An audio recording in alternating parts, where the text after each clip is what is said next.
মাটিতে ফেলে দেবো।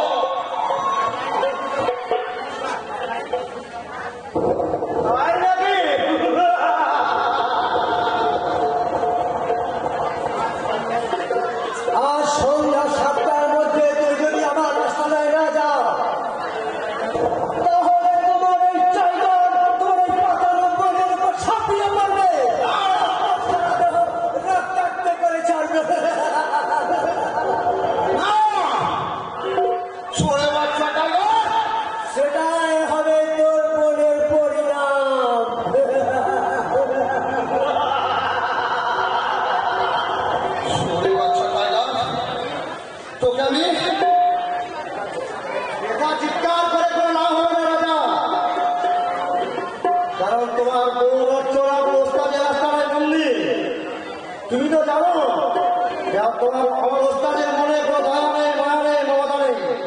সে যে একজন টাকা নবীন শয়তান। আর সন্ধ্যায় তোমাকে 50,000 টাকা হেরোইন পাচার করতে হবে, আর তা না হলে তোমার বউ অর্চনা মুক্তি পাবে না।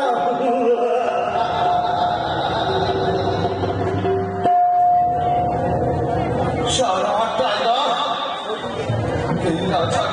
নরম জায়গা করেছে। আমি কাজটা যদি না করি তাহলে আপনার বউ লক্ষ্য রাখবে।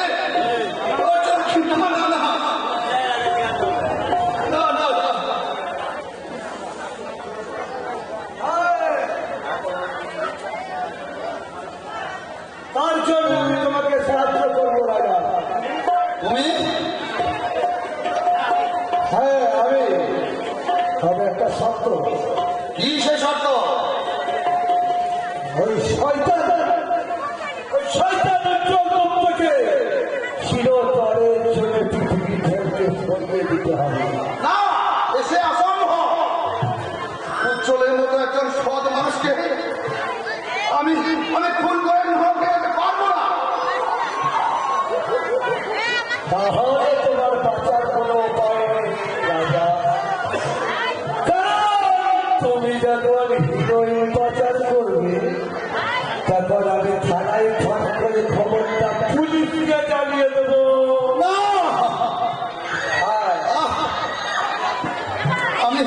আমি আর সহ্য করতে পারছি না।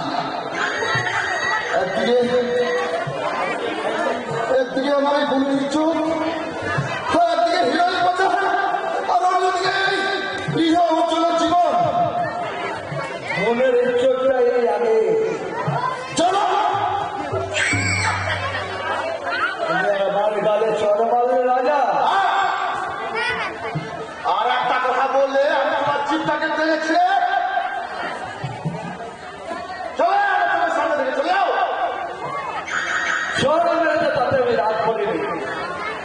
তবে মনে রেখো ওই টাইগার যখন তোমার বোনের দেহটা একটু একটু করে ছিঁড়ে ছিঁড়ে খাবে,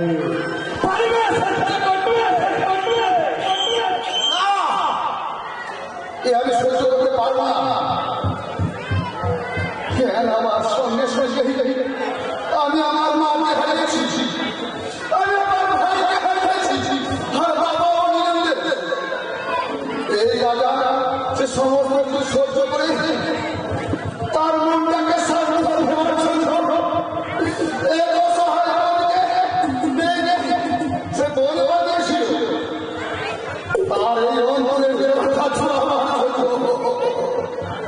কিন্তু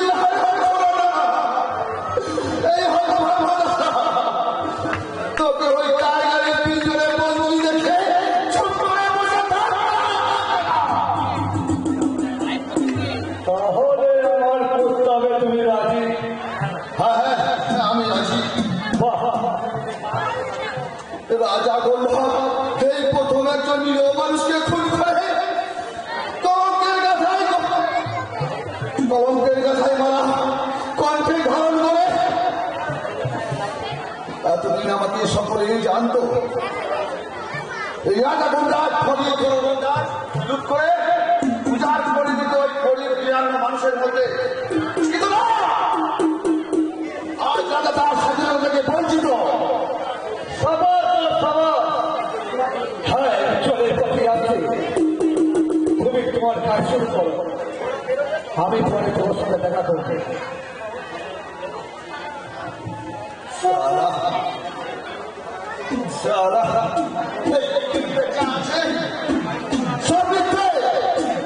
শুধু সত্যি হলো এই মা, শুধু সত্যি হলো এই মত।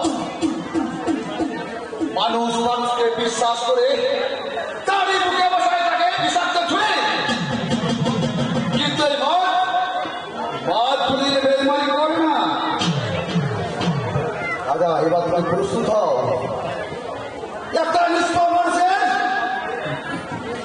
একটা নিষ্পাপ মানুষের বুকে বেআইনি ছুঁড়ে বসিয়ে তাকে যে মেরে আমার বোনকে রক্ষা করতে হবে,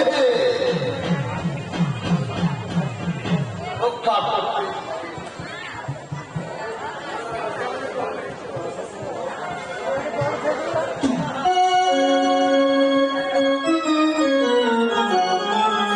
আরে ঠিকই বলছি, তুমি বুঝতে পারছো না বাবু? আরে তুমি আমার মুখটা দেখো, হাত দেখে দেখো, বুকের ভেতর শুধু দুর্গা দুর্গা দুর্গা বলে হাহাকার করছে।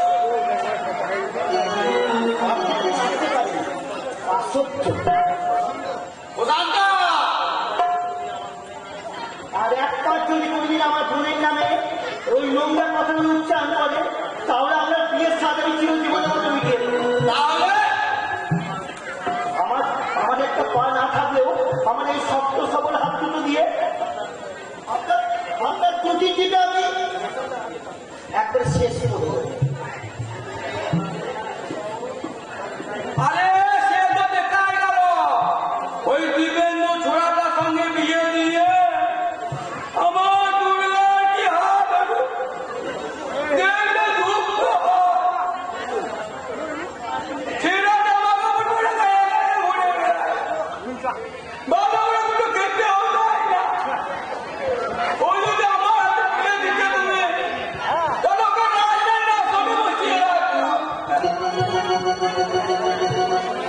হ্যাঁ, এখনো সময় আছে তোমার। এখনো যদি তুমি আমাকে ওই দিবেন্দ্র কাছ থেকে ডিভোর্স দিয়ে আমার হাতে তুলে দাও, তাহলে তো এটা খেয়ে পরে বাঁচবে। এ আর কি? হয়তো দিনেশ কাকার কথাই ঠিক, ওই সরকারের সঙ্গে বিয়ে না হয়ে সত্যি যদি দিবেন্দ্রের সঙ্গে না না বেলা হয়ে গেল। এই যে বাবুরা আমাকে একটু পয়সা দিলেন না, তবু যদি পারেন দু একটা পয়সা দিন না বাবুরা। আমি খোলা মানুষ, আমি কোথায় যাবো বলুন, একটা পয়সা করে দিন না গো বাবুরা।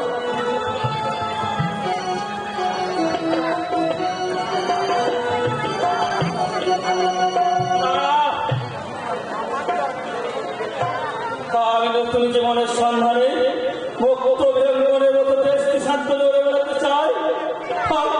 আর এই সংসার আমার ক্ষেত্রে ফিরে যেতে চাই না। বিশ্বকবি রবীন্দ্রনাথের সেই বাণী